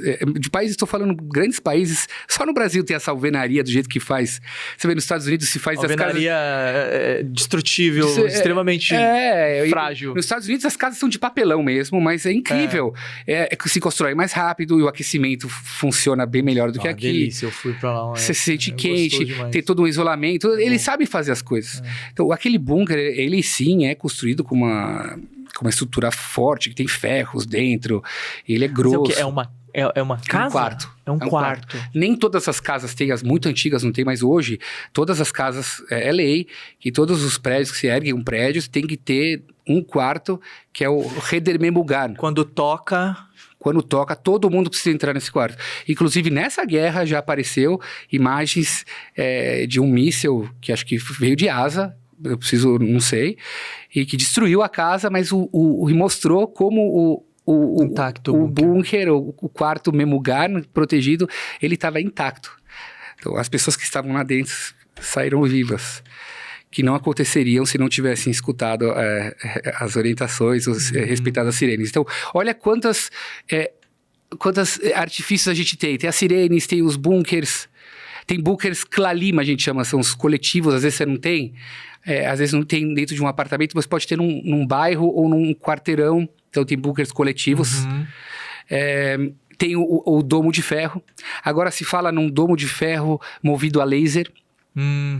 Né? Porque acho que até faz pouco, até agora ainda são mísseis que são lançados contra os mísseis do Hamas. Mas agora está se falando em baratear isso com disparo de lasers. Porque parece que é caríssimo. Cada míssil que se lança é caríssimo. Vários milhares de dólares. Aqui você vai diminuir para muito, né? Então tudo isso é uma inteligência preventiva para não precisar colocar a sua população em risco. E agora trazendo isso em questão, né, a questão de custos, né, de guerra, quando a gente olha, a gente pensa, né, quantos mísseis são lançados de Gaza para Israel e sabendo dos custos para que se possa custear isso para esses mísseis serem lançados, da onde vem esse dinheiro? E por que o país é um país tão pobre, sendo que tem tanto dinheiro para investir em míssil para atacar o vizinho? Então, é isso que as pessoas têm que se questionar, né? Porque da onde vem, né? Então, muito dinheiro que é condicionado para o país para poder investir na população... Fica a mão desses governantes extremistas radicais que levam para si mesmos, se enriquecem, constroem túneis que são... centenas de quilômetros de túneis, que precisa de estrutura para isso, na verdade, e investem em armas. Então é por isso que você vê a cara de Gaza, você vê que coloca Gaza, coloca Israel, aqui estão os coitados, os tal, Israel, olha, eles são ricos, mas olha quem investiu em infraestrutura e olha quem não investiu em infraestrutura. Eu tava vendo imagens de Gaza antes do Hamas assumir. O lugar era lindo. Mas é lindo. É para uma região toda costeira, com praia. E assim, se fosse bem investido esse dinheiro, dava para ter infraestrutura. Para todas aquelas, sei lá quantas pessoas, tem lá 2 milhões de pessoas. Não sei, 3... É isso. É mais ou menos isso. E ia dar para eles conforto com escolas, hospitais, lojas, tudo tal. Mas eles vivem uma repressão, eles são oprimidos. Mas não por nós, por eles mesmos. Exato, E eu estava vendo agora, inclusive, também que Israel agora começou a criar, não apenas aceitando os mantimentos entrando, mas também eles começaram agora a dar suporte médico, né? Então, eles estão atendendo os feridos. Então, quer dizer... Mas isso o mundo não mostra, né? Exato, isso o mundo não mostra, mas será que realmente Israel tem essa intenção de ser tão cruel assim quanto está sendo pintado na mídia, quanto está sendo está chegando informação nas pessoas? Mas o ponto agora nós ainda estamos nessa guerra, ainda estamos nessa crise do Oriente Médio. Como que você está enxergando a resolução disso? Como que você está vendo daqui para frente? Quanto tempo isso vai durar? Será que a gente vai conseguir levar a turma para Israel em abril? Como você está enxergando isso? Eu acho que isso não é uma guerra rápida, não. Eu também acho que não. Eu acho que agora Israel tem como missão, se já começou, tem que ir até o fim. Que eu repito, senão é a mesma coisa que perder a guerra. Tem que ir até o último... É uma questão de honra, né? Membro do Hamas. Mesmo que essa cultura radicalista, extremista está pelo mundo todo, está espalhada, mas tem que ir até o último membro do Hamas que está lá na faixa de Gaza e estabelecer um novo controle. Eu não acho que tem que ser Israel, aí vai uma decisão do governo de Israel se eles vão controlar aquela faixa. Eu acho que não, pelo que eu já li na mídia, eles não vão querer controlar a faixa de Gaza, vai ter que se colocar uma liderança lá, vai ter que ter um controle sobre lá. Nós vamos ter que estar atentos sobre o que está acontecendo no norte, que a gente também está vendo que está muito tenso lá e pode estourar uma coisa mais agressiva também, e aí acaba mexendo com mais áreas de Israel. Então, se você vai lá com o seu pessoal, não sei. Eu sei que eu tenho amigos que estão conseguindo ir Tá tendo caravana? Não caravana. Eu sei de amigos que vão e voltam. Por exemplo, semana passada eu tive um evento que eu cantei. Vieram várias pessoas de Israel, foram e voltaram. Outras pessoas estão conseguindo vir e voltar tranquilamente. Só que agora a caravana, quando você fala em caravana, você fala em turismo, né? Agora o turismo fica um pouco mais limitado, porque por questão de guerra, aí tem que ver se o custo-benefício vale a pena para todo mundo que está participando desse turismo, porque não é um momento de turismo. Esse momento de guerra. Eu acho que isso aí vai se estender. E não só, mesmo se parar, vão haver consequências para todo o mercado de Israel, inclusive o mercado de turismo. E como que você está vendo a dissolução dessa guerra? Os próximos meses aí para frente. Eu acho que continuamos bombardear Gaza até pegar aquele líder dele, o Sinwar, que eu acho que é isso que o Israel tá querendo pegar esse cara. Porque ele tá lá. Ele tá lá. Israel vai mirar nos outros líderes deles também que estão fora.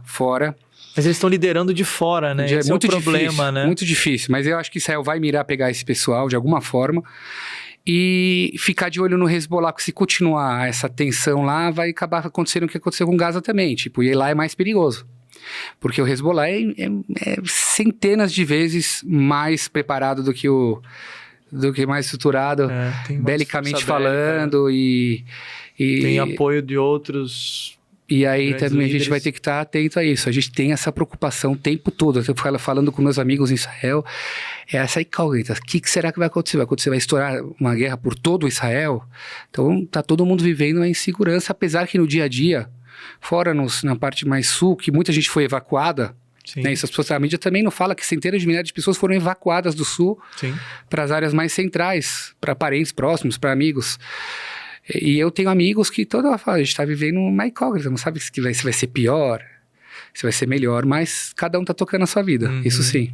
Você tem familiares lá? E o que o pessoal que está lá em Israel, diante dessa guerra, diz, fala, pensa? O que eles compartilham com você?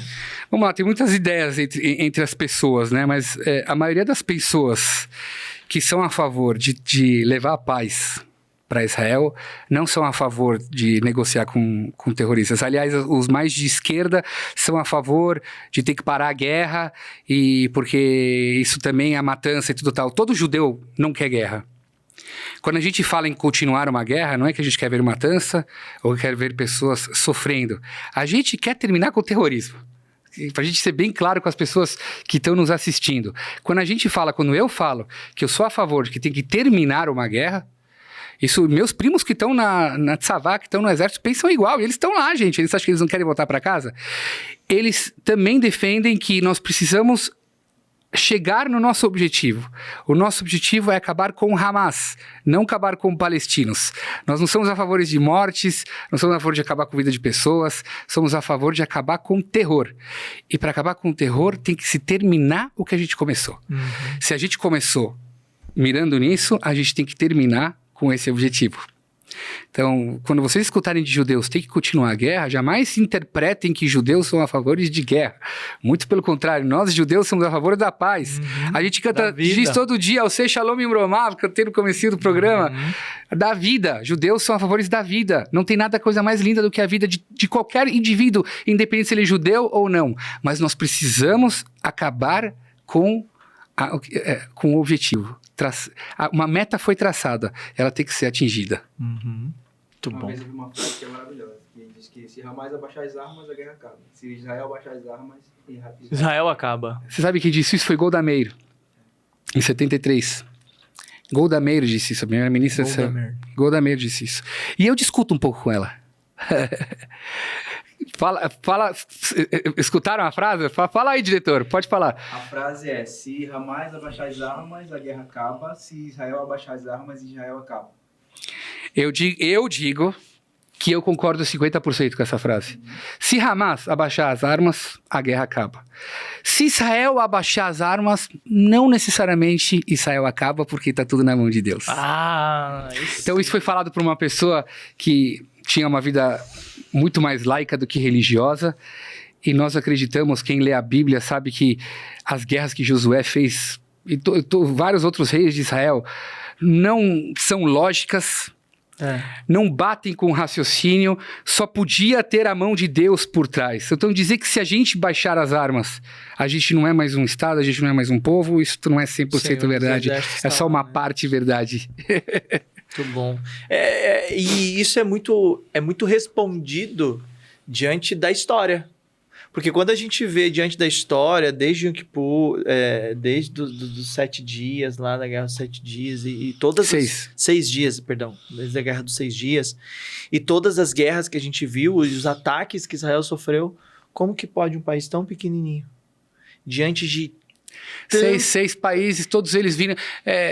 É ilógico, então com certeza existe uma força maior que tá acima de tudo, protegendo, né, o Deus de Israel. Então a gente precisa acreditar, eu sempre falo assim, tomar cuidado, a gente se orgulha do nosso exército, mas por que também não mencionar o que está acima do nosso exército, que é Deus?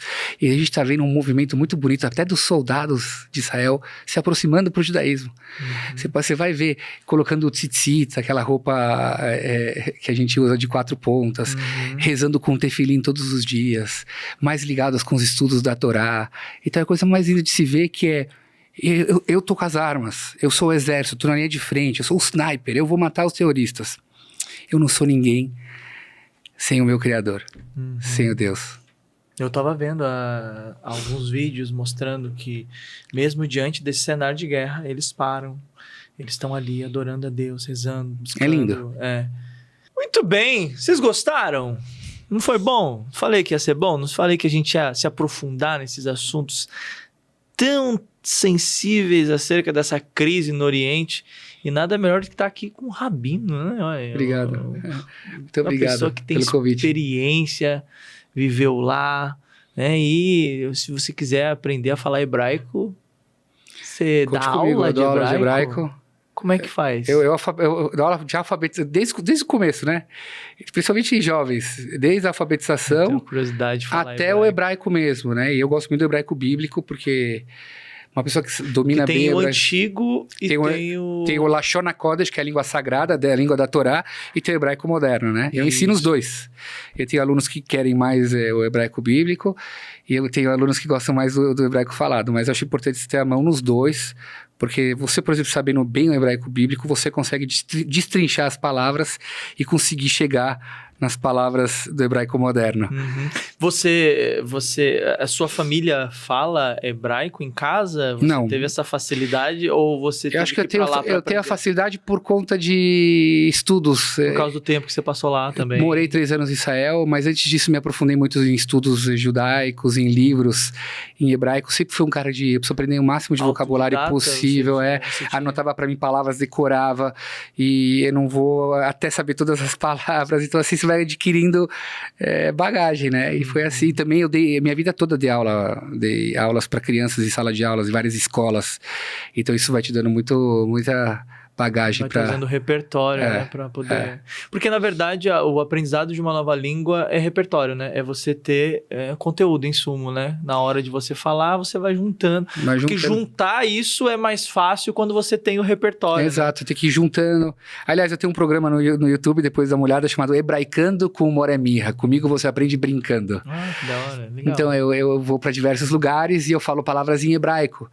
E eu uso muito a técnica do repetir. Várias palavras sendo repetidas várias vezes, vai criando uma conexão da pessoa com a palavra e de uma forma divertida, porque o ser humano é assim, ninguém é capaz de ficar sentado, não é todo mundo que consegue ficar no livro e tudo tal, você vai precisar usar uns gatilhos, né, que a gente chama de gatilhos, para poder entrar na cabeça das pessoas. Então o Hebraicando, para quem tá bem no começo, é um programa muito legal, porque a pessoa vai se divertir com as imagens, tem muita informação também, às vezes eu vou em parques, eu vou em museus, tudo tal, trago informação e vou jogando as palavras em hebraico para a pessoa ir assimilando. Muito bom, olha aí, então é uma oportunidade de você aprender um pouco mais aí do hebraico. Eu tenho um desejo muito de aprender, mas eu tenho um desafio muito grande. Então vamos algumas palavras que você tem que é importante saber. Vai.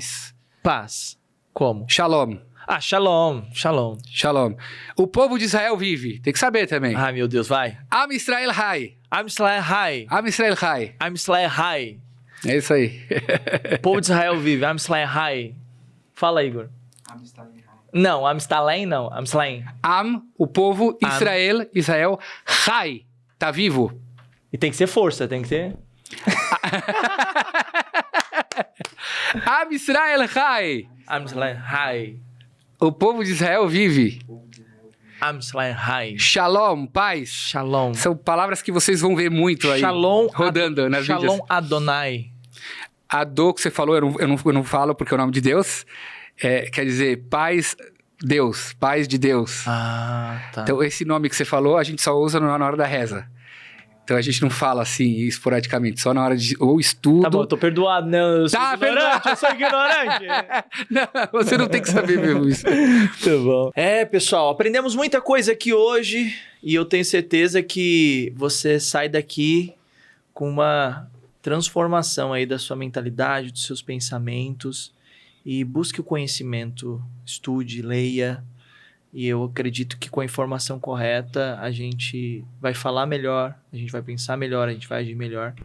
E nós tivemos aqui a presença do nosso querido amigo. Muito obrigado pela sua participação. Muito obrigado pelo convite, obrigado a todos os espectadores. Como é que o pessoal te... antes de você falar onde é que o pessoal te encontra, nós temos um hábito que nós fazemos aqui com todos os nossos convidados, que é fazer uma pergunta no final para os nossos convidados, deixar uma mensagem para a nossa audiência. E... Meu Deus, eu preciso acertar o nome dele, gente. Vamos lá, mais uma chance. Mirra. Mirra. Ah, Mirra! Mirra com CH. Mirra, M-I-C-H-A. Mirra. Gamerman. Mirra Gamerman. Gamerman. Gamerman. Aliás, é assim que vocês acham nas minhas mídias, todos, Instagram, Facebook, YouTube. Mirra Gamerman. Mirra Gamerman. Tenho muitos vídeos legais, principalmente no YouTube, é meu canal. CH, tá, gente? Mirra Gamerman. Mas você escreve no... Depois a gente vai compartilhar com vocês aí. Qual a mensagem que o Mirra gostaria de deixar? A mensagem que eu quero deixar para todos vocês, muito obrigado por essa oportunidade, primeiro, estar aqui junto com vocês. Procurem conhecimento. Procurem, antes de se posicionar em tudo que vocês forem fazer na vida de vocês, estudar. Porque uma vez que você se posiciona e você mal se posiciona, você acaba expondo a sua imagem e defender, às vezes, o lado que não merece ser defendido. Então, antes mesmo de você defender, que seja qualquer um dos lados, procure estudar. Quanto mais conhecimento você tiver, você vai chegar na verdade, né? Buscar a verdade. E muito a gente vai ver a verdade com os acontecimentos que estão acontecendo agora, se você estudar. E outra coisa que eu digo para estudar é a Bíblia, a palavra de Deus, porque não tem maior verdade nesse mundo do que a palavra de Deus. E quanto mais palavra de Deus a gente vai colocar nas nossas vidas, mais a gente vai estar, sabe, as nossas mentes vão andar os conformes à vontade de Deus. O nosso país vai ser liderado com alicerces voltados à palavra de Deus. E eu tenho certeza que quanto mais voltarmos às palavras de Deus, mais se terá paz e respeito entre os seres humanos, que é o que mais a gente precisa no mundo de hoje. É isso, meus amigos. Mirra Gamerman. Terminei esse podcast falando o nome dele certo. Muito obrigado pela sua participação. Foi um prazer imenso ter você aqui. Obrigado por tudo que você compartilhou. Que Deus continue te abençoando e Amém. Você continue sendo esse instrumento aí na internet, nas redes sociais. Onde o pessoal te encontra? No Instagram, YouTube? Facebook, YouTube principalmente. Mirra, você? Gamerman. Mirra Gamerman. Muito bom. Acha ele lá, segue ele. Você vai ter conteúdo muito valioso aí pra sua vida, tá bom? Que Deus abençoe a todos vocês. Esse foi mais um Espiritualmente Podcast. Deus abençoe, até a próxima. Tchau!